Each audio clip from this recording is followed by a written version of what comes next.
இந்த வீடியோவில் நம்ம என்ன பார்க்க போகிறோம்னா மீனராசிக்காரர்களுக்கு ஆகஸ்ட் 2026 எத்தகைய ஒரு பலாபலன்கள் நிறைந்த ஒரு மாதமாக இருக்க போகுதுங்கிறது சயின்டிஃபிக் வேதிக் அஸ்ட்ராலஜி முறையில் எதையும் மிகைப்படுத்தாமல் பரிகாரங்கள் அது மாதிரி மூடநம்பிக்கைக்குள்ளே போகாமல் உள்ளது உள்ளவாறு ஒரு கிரகம் ராசிக்கு இந்தந்த இடத்துல இருக்கும்பொழுது எது மாதிரி ஒரு தாக்கத்தை இந்திய வேத ஜோதிட அடிப்படையிலான ஒளி தத்துவ பிரகாரம் கர்மா எப்படி செயல்படுகிறது, சாதகமான சம்பவங்கள் சாதகமற்ற சம்பவங்கள் எப்படி நம்மளுடைய வாழ்க்கையில் வருது, எது மாதிரி தாக்கத்தை கொடுக்குது, நம்மளுடைய வாழ்க்கையை எந்த திசையில் திரும்ப போகிறது அப்படிங்கிறத துல்லியமாக மிகைப்படுத்தாமல் சயின்டிஃபிக் வேதிக் அஸ்ட்ராலஜி முறையில் பார்க்க போகிறோம். இப்போ பாருங்கள், மீனராசிக்கு ஜென்மசனி போய் கொண்டிருக்கிறதுங்கிறது எல்லாத்துக்கும் தெரியும். அதில் குரு பார்வை பெற்று விட்டார், அது கொஞ்சம் நல்ல விஷயம். அதே மாதிரி ராகு 12லையும் கேது 6லையும் இருக்கிறார். மாத கிரகமாகிய ராஜோகாதிபதி செவ்வாய் 4ஆம் இடத்துலேருந்து 10ஆம் வீட்டை பார்க்குது. தொழிலில் ஜெயிப்பது, தொழிலில் முன்னேற்றம், தொழில் முனைப்பு, வேலை முனைப்பு, வேலையில் கெட்டிக்காரத்தனம், இதெல்லாம் கொடுக்கக்கூடிய அமைப்புகள் இருக்குது. எப்பவுமே ஒரு ராஜோகாதிபதி கிரகம் 10ஆம் இடத்துக்கு சம்மந்தப்படும் பொழுது உத்வேகமாக செயல்படுவோம், நல்லா முயற்சி எடுப்போம், எல்லாமே ஓரளவுக்கு சாதகமாக இருக்கும். ஸோ மாதம் முழுவதும், ஆகஸ்ட் மாதம் முழுவதும் செவ்வாய் 4 இருக்கிறது நல்ல ஒரு அமைப்பு, அது நீங்கள் தெரிஞ்சுக்கணும். அதுக்கப்புறம் அடுத்தபடியாக வரக்கூடிய 5ஆம் இடம் என்று சொல்லப்படுகிற லக்ஷ்மி ஸ்தானத்தில் சூரியனும் புதனும் சேர்ந்து குருவோட சேர்ந்துருக்கிறது அற்புதம். ஸோ இதனால் நல்ல ஒரு இடம் சார்ந்த விஷயத்தில் பாக்கியம். என்னதான் ஜென்மசனி போனாலும் சில பெனிஃபிட்ஸ் வர்றது, ஒரு தொடர்பு மூலமாக டக்குன்னு ஒரு கான்டாக்ட் மூலமாக ஒரு பெனிஃபிட் வர்றது, ஒரு ப்ராஜெக்ட் வர்றது, அது மாதிரி விஷயங்கள். அதே சமயத்தில் நம்ம இடம் சார்ந்த விஷயங்கள், சுப விஷயங்கள், இதெல்லாமே கொஞ்சம் அஸ்தமசனி இது ஜென்மசனியாக இருந்தாலும் சில இதெல்லாம் கொஞ்சம் பாசிட்டிவாக தான் நடக்குதுங்கிற மாதிரி சில பாசிட்டிவான அமைப்புகள் கண்டிப்பாக உண்டு. லாபங்கள் பெறக்கூடிய அமைப்பு, இது வரைக்கும் நம்ம செய்த ஒர்க்குக்கு ஒரு நல்ல ப்ராஃபிட்டு, நல்ல ஒரு பெனிஃபிட்டு, ப்ரொமோஷனு. என்ன கொஞ்சம் ஜென்மசனியில் வேலையும் ஸ்ட்ரெஸ்ஸும் அதிகமாக இருக்குது, பட் இருந்தாலும் நம்ம சமாளித்து நான் போய்கிட்டேன் அப்படிங்கிற மாதிரி ஒரு நல்ல அமைப்பை கொடுக்குது. ஏன்னா எப்பவுமே சனி ராசிக்குள்ளே வரும்பொழுது மைண்டு பார்த்திங்கன்னா ஓவர் ஒர்க் பண்ண வேண்டியதாக இருக்கும், இப்படி ரொம்ப கஷ்டப்பட வேண்டியதாக இருக்கும், ஒரு ஹோப் இல்லாத மாதிரி இருக்கும். ஆனாலும் உங்களுக்கு இந்த மாதிரி சாதகமான அமைப்புகள் ஆகஸ்ட் மாதம் இருக்கிறதுனால ஓரளவுக்கு நம்ம கோப்பப் பண்ணிக்கலாம், ஓரளவுக்கு நம்ம ஸ்ட்ரெஸ்ஸை மேனேஜ் பண்ணிக்கலாங்கிற அளவுக்கு நல்ல பாசிட்டிவான ஒரு சப்போர்ட் நிறைந்த ஒரு தாக்கங்கள் இருக்கதான் செய்கிறது.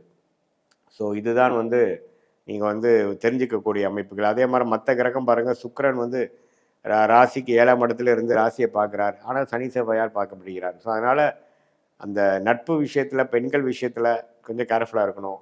அந்த காதல் அது மாதிரி விஷயத்தில் பார்த்திங்கன்னா திடீர்னு ஒரு சில பிரச்சனைகள் வரக்கூடிய அமைப்புகள், கள்ளக்காதல் விஷயங்கள், கலப்பு காதல் விஷயங்கள்லாம் கொஞ்சம் நடக்கக்கூடிய அமைப்புகளாக இருக்குது. ஸோ இதெல்லாம் கொஞ்சம் நீங்கள் கொஞ்சம் கவனமாக இருந்து அது உங்கள் வாழ்க்கையை எந்த அளவுக்கு பாதிக்குங்கிறத தெரிந்து கொண்டு நீங்கள் நடக்கணும். ஏன்னா சுக்கிரன் 7ஆம் இடத்துல இருக்கும்போது, அது சனி செவ்வாய் பார்வை பெறும் பொழுது கொஞ்சம் ரிஸ்கான விஷயங்கள், இது மாதிரி எதிர்பாலினத்தினோட டீல் பண்ணுறப்போ கொஞ்சம் கேர்ஃபுல்லாக இருங்க.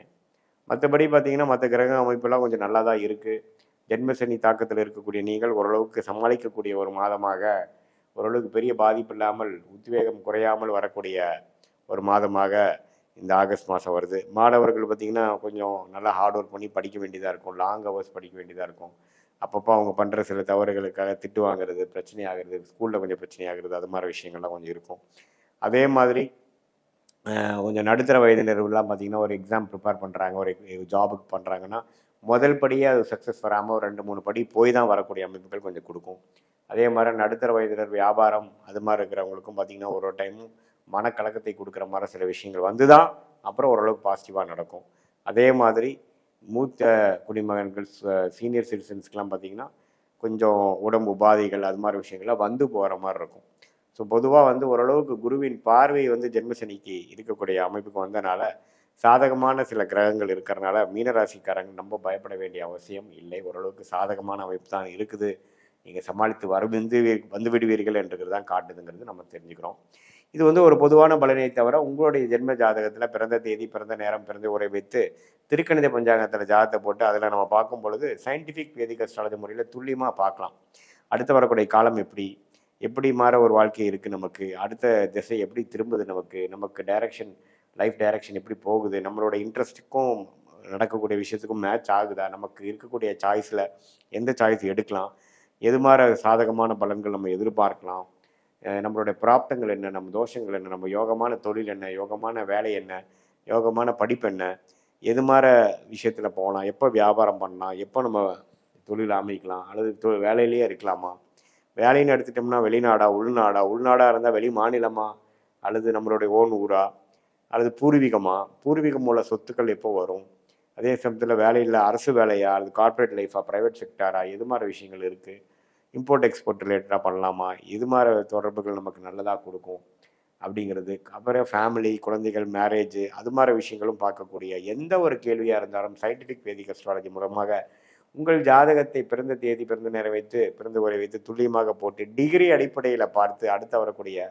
காம்பினேஷன்ஸ் எப்படி, ஒரு கிரகமும் எந்த மாதிரி காம்பினேஷன்ஸில் இருக்காங்க, அது எந்த கர்மாவை கொடுக்கும், எது உங்களுக்கு சாதகமாக இருக்குது, எதை நீங்கள் எதிர்பார்க்கலாம், திட்டமிட்டு தேவையில்லாத மன உளைச்சல் இல்லாமல் நீங்கள் பண்ண வேண்டிய விஷயத்தை சரியாக திட்டமிட்டு அதுக்கு தகுந்த மாதிரி வாழ்க்கையை நீங்கள் படிப்படியாக நீங்கள் ஒன்றொன்னா நீங்கள் ப்ரொசீட் பண்ணும் பொழுது கண்டிப்பாக எதிர்நீச்சல் போடாமல் தேவையான தவறுகள் தேவையற்ற விஷயங்கள் செய்யாமல் ஓரளவுக்கு நம்மளுடைய கர்மாவுக்கு நிகரான, நமக்கு பிராப்தங்களுக்கு நிகரான செயல் திட்டங்களை செய்து அந்த நேரம் வருவதைக்கு பொறுமையாக இருந்து காரியங்கள் ஒன்றொன்றாக சாய்த்து நம்மளுடைய வெற்றி பாதையில் வந்து பொறுமையாக நிதானமாக போய் நம்மளால் ஜெயிக்க முடியும். எதிர்நீச்சல் போடாமல் நம்மளுடைய தேவைக்கு இல்லாத சில விஷயங்கள், அதாவது ஒரு தவறும் வாழ்க்கையில் நம்ம செய்யும் பொழுது என்ன ஆகுதுன்னா ஒருவருக்கு நம்ம விலை கொடுக்க வேண்டியதாக இருக்குது. அதாவது அதுக்கு பொருள் விரயமாகுது, சமய விரயமாகுது. அதுக்கப்புறம் நம்ம திரும்பி நம்மளோட வெற்றி பாதையில் போகிறக்குள்ளே போதும் ஆயிடுது இல்லைங்களா?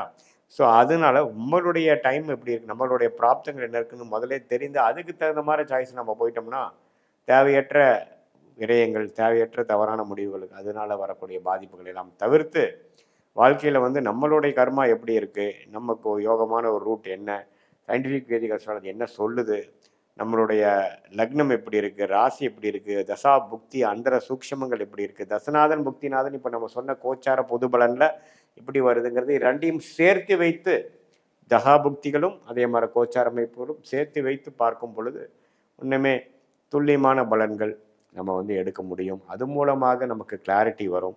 அது மூலமாக நமக்கு என்ன செய்யணும், எந்த நேரத்தில் செய்யணும், எப்போ இந்த விஷயம் நடக்குங்கிறதுக்கு காத்திருக்கக்கூடிய பொறுமையும் நமக்கு வரும். அதுக்கு தகுந்த மாதிரி வாழ்க்கையை திட்டமிட்டு வாழ்க்கையில் ஒரு படியாக நம்ம செய்யும் பொழுது உடல் நலம் பெற்று நல்ல ஒரு ஆத்ம திருப்தி பெற்று நல்ல வாழ்க்கையில் நம்மளுடைய பொட்டன்ஷியல் என்னவோ அதுக்கு தகுந்த மாதிரி ஒரு வெற்றி பெற்று ரொம்ப அதிக ஆசைப்படாமல் நம்மளுடைய பிராப்தங்களை புரிந்து அதுக்கு தகுந்த மாதிரி வாழும் பொழுது இன்னைக்கு வந்து எப்படி இருக்குது கிரகமைப்பு. குரு பார்த்திங்கன்னா 11ஆம் இடத்துல வருவது டாப், நம்ம நல்ல ஒரு விஷயம். ஏன்னா 11ங்கிற லாபஸ்தானத்துக்கு உச்ச குரு வருவது 12 வருஷத்துக்கு ஒரு தடவை தான் கன்னிராசிக்கு வரார், அது வந்திருக்கு. அதே மாதிரி சனி வந்து 7ஆம் இடத்துலேருந்து ராசியை பார்க்கறது நிறையா வேலைகள், நிறையா தொடர்புகள், நிறையா முயற்சிகள்ங்கிறது போய்கொண்டே இருக்கக்கூடிய அமைப்புகள் இருக்குது. அதே சமயத்தில் 6ஆம் இடத்துல ராகுவும் 12ஆம் இடத்துல கேதுவும் நீடித்திருக்கிறார் ஆகஸ்ட் மாதம் முழுவதும். இப்படி இருக்க இப்போ ராசிதிபதியாக புதன் எப்படி போகிறாருன்னா உச்ச குருவோடு சேர்ந்து 11ஆம் இடத்துக்கு வருகிறார் 2-3 தேதியிலேயே ஆகஸ்ட்டில். கிட்டத்தட்ட 3 வாரத்துக்கு அப்படியே இருந்து அதுக்கப்புறம் தான் நட்பு வீடாகிய சிம்மத்துக்கு 12ஆம் இடத்துக்கு வர்றாரு, அதுவும் தப்பு இல்லை. ஸோ மாதம் முழுவதுமே பார்த்திங்கன்னா ஓரளவுக்கு நல்ல பொசிஷனில் ராசி அதிபதியாகிய கன்னி ராசி அதிபதி இருக்கிறனால, புதன் இருக்கிறனால நல்ல சுப விஷயங்கள் இதுவரை 6-7 மாதமாக முயற்சி பண்ணதுக்கு கொஞ்சம் பெனிஃபிட் அடைகிறது, ஒரு குளிர் காயிறது, கொஞ்சம் அறுவடை செய்கிறது, ஒரு சுப விஷயங்கள், ஒரு வீடு புண்ணியாச்சனை, ஏதோ ஒரு விஷயம் நம்ம வாங்குகிறோம் செய்கிறோம், வீட்டுக்கு நல்லது பண்ணுறோம், குடும்பத்துக்கு சில நல்லது நடந்தது, ஒரு சொத்து வாங்குகிறோம், வீட்டில் ஒரு சுப விஷயங்கள் நடந்தது, ஒரு வசதிப்படுத்திக்கிட்டோம், ஒரு பொருள் வாங்குகிறோம், அல்லது நீங்கள் வந்து எதிர்பார்த்த ஒரு விஷயங்கள் நடந்து எல்லாத்துக்குமே ஒரு ப்ளசன்ட் சர்ப்ரைஸ் கொடுக்குது. அப்படிங்கிற மாதிரி ஒரு நல்ல அமைப்புகளை கொடுக்கக்கூடிய அமைப்பு வந்து புதன் ராசி அதிபதி அப்படி இருக்கிறது கண்டிப்பாக வருதுங்க. ஏன்னா இது வந்து ஒரு அபூர்வமான விஷயம். ஆனால் குருவும் புதனும் 11ஆம் இடத்துல அது உச்ச குருவோடு சேர்ந்துருக்கிறது ஒரு அரிதான ஒரு டைமு. அது ஒரு 20-25 நாள் இருக்குது, அதை நீங்கள் யூஸ் பண்ணிக்கணும்.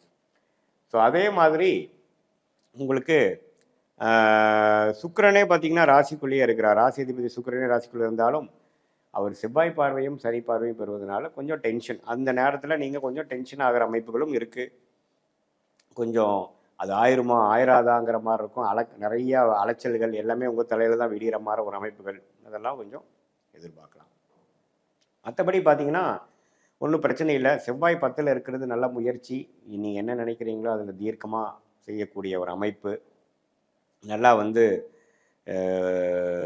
காலையிலேருந்து என்னென்னா எந்த ஒரு விஷயமும் பிரச்சனைகள் வர வர நீங்கள் அதை எதிர்கொண்டு அதை வந்து நீங்கள் ஃபேஸ் பண்ணி போராட்டங்களே நிறைந்ததாக இருந்தாலும் போராடிக்கொண்டே இருக்கக்கூடிய ஒரு அமைப்பு, அதில் வெற்றியும் பார்க்கக்கூடிய அமைப்பு இருக்குங்க. சூரியனும் 11ஆம் இடத்துல இருக்கிறார், அப்புறம் 12ஆம் இடத்துக்கு வரார். எல்லாமே ஓரளவுக்கு லாபங்களும் ஒரு சந்தோஷமும் பெறக்கூடிய ஒரு அற்புதமான ஒரு காலகட்டமாக தான் நமக்கு வந்து இப்போ வந்து கண்டிப்பாக கன்னிராசிக்காரர்களுக்கு வருகிறது. ஸோ ஓரளவுக்கு பார்த்தீங்கன்னா எல்லா கிரகமும் ஓரளவுக்கு நல்ல அமைப்புகள் இருக்கிறதுனால ஒரு நல்ல விஷயமா நீங்கள் எதிர்பார்க்கலாம். நம்ம கஷ்டப்பட வேண்டிய அவசியம் இல்லை. அதனால் பார்த்தீங்கன்னா இந்த மாதிரி நேரத்தில் சில விஷயங்கள் நீங்கள் சாதிச்சுக்கணும். கண்டிப்பாக வந்து ஃப்யூச்சரில் அது வந்து நல்ல பலனை கொடுக்கும்.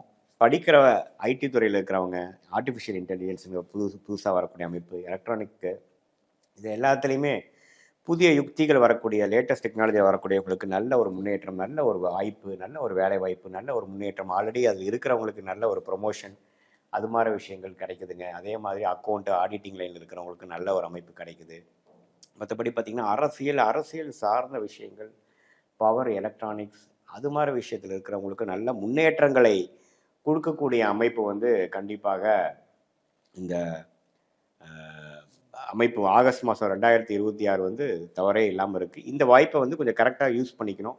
இந்த நேரத்தில் சோம்பேறித்தனமாக சோர்வுடன் இல்லாமல் கொஞ்சம் தன்முனைப்போட கொஞ்சம் முயற்சிகள் எடுக்கும் பொழுது கண்டிப்பாக உங்களுக்கு சாதகமான, அது வயசு வித்தியாசம் இல்லாமல் மாணவர்களாக இருந்தாலும் சரி, நடுத்தர வயதினாலும் சரி, இளவட்ட வயதினர் இல்லை கன்னிராசிக்காரர்களாக இருந்தாலும் சரி, முதியோர்களாக இருந்தாலும் சரி, கொஞ்சம் இது வரைக்கும் எதிர்பார்த்த விஷயங்கள் டப்பாடான்னு முடிஞ்சுதுரா சாமி, கைக்கு கொஞ்சம் வந்தது அப்படிங்கிற மாதிரி சில விஷயங்கள் நடக்கக்கூடிய மாதமாக இருக்குது. அதை நீங்கள் பார்த்து முயற்சி செய்து ஓரளவுக்கு செஞ்சு கொள்ள வேண்டும். இது ஒரு பொதுவான பலனை தவிர உங்களுடைய ஜென்ம ஜாதகத்தில் உங்களுடைய பிறந்த தேதி, பிறந்த நேரம், பிறந்த ஊரில் நீங்கள் எது மாதிரி பிறந்தீங்க, அது வைத்து நம்ம ஒரு அஸ்ட்ராலஜிக்கல் கன்சல்டேஷன், சயின்டிஃபிக் வேதிக் அஸ்ட்ராலஜி முறையில் பார்க்கும் பொழுது உங்களுக்கு அடுத்து வரக்கூடிய தசா புக்திகள், அந்தரங்கள், சூக்ஷமங்கள் எப்படி இருக்குது, 3 மாதம் எப்படி இருக்குது, அடுத்து வரக்கூடிய 6 மாதம் எப்படி இருக்குது, 1 இயர் எப்படி இருக்குது, லாங் டேர்ம் எப்படி இருக்குது, நீங்கள் எதை நோக்கி போகலாம், எதை நோக்கி நீங்கள் வந்து அவாய்ட் பண்ணணும், எது மாதிரி விஷயங்கள் உங்களுக்கு வந்து நன்மை கொடுக்கக்கூடிய அமைப்பாக இருக்குது, எது மாதிரி விஷயங்கள் வந்து உங்களுக்கு